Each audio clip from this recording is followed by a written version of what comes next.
Bonjour, bonjour tout le monde. Aujourd'hui, vidéo assez particulière puisque je vais essayer de faire un cours vraiment sur la vitesse pour qu'on puisse finir avec cette vitesse et qu'on puisse entamer le cours sur la lenteur et sur les bienfaits aussi de cette lenteur. Mais pour atterrir à cette lenteur, il faut absolument que je puisse vous parler de cette vitesse dans notre société, dans notre vie de tous les jours. Ça, c'est important.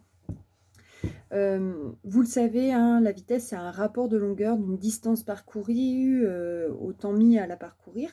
C'est quelque chose qui est mesurable avec des instruments. Or, aujourd'hui, nous sommes dans une société où on a cette impression de vivre à toute vitesse et que tout autour de nous va vite, dans le milieu du travail, les informations, les mails, toute notre société en fait va à 400 à l'heure.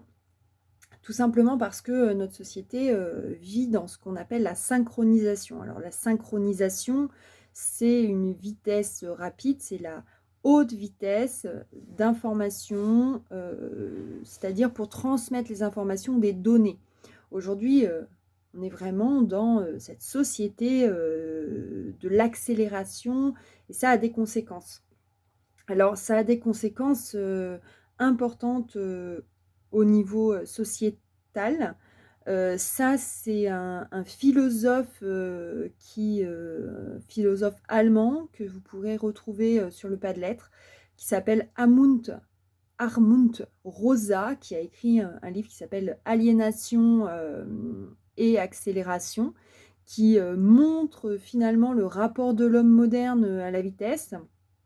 Et il explique que il y a différents types d'accélération. Il y a une accélération technique, une accélération du changement du social et une accélération du rythme de vie. Et que l'interconnexion de ces trois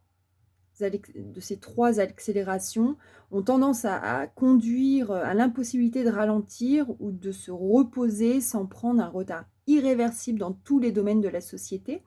Vous l'avez, hein, ce texte sur le pas de lettres, d'accord, qui s'appelle Accélération, aliénation et accélération.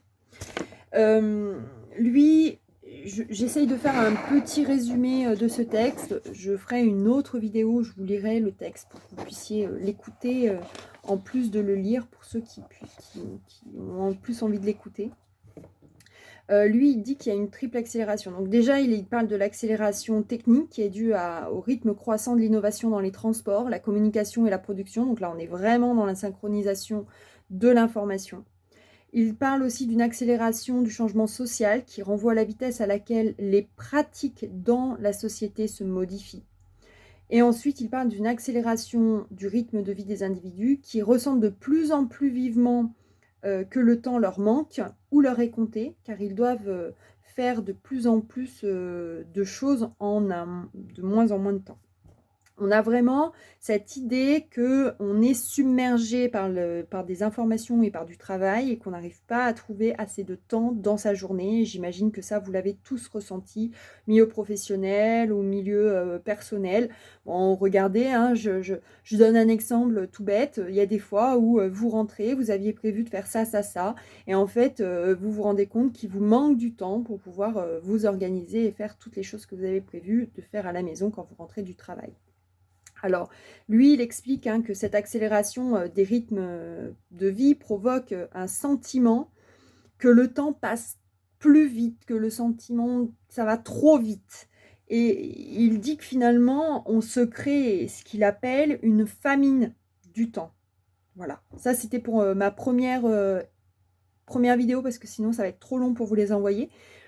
C'est très important, d'accord? C'est-à-dire que lui, il fait un constat de la société qui actuellement manque de temps, tandis que le temps, lui, n'accélère pas. Le temps est stable.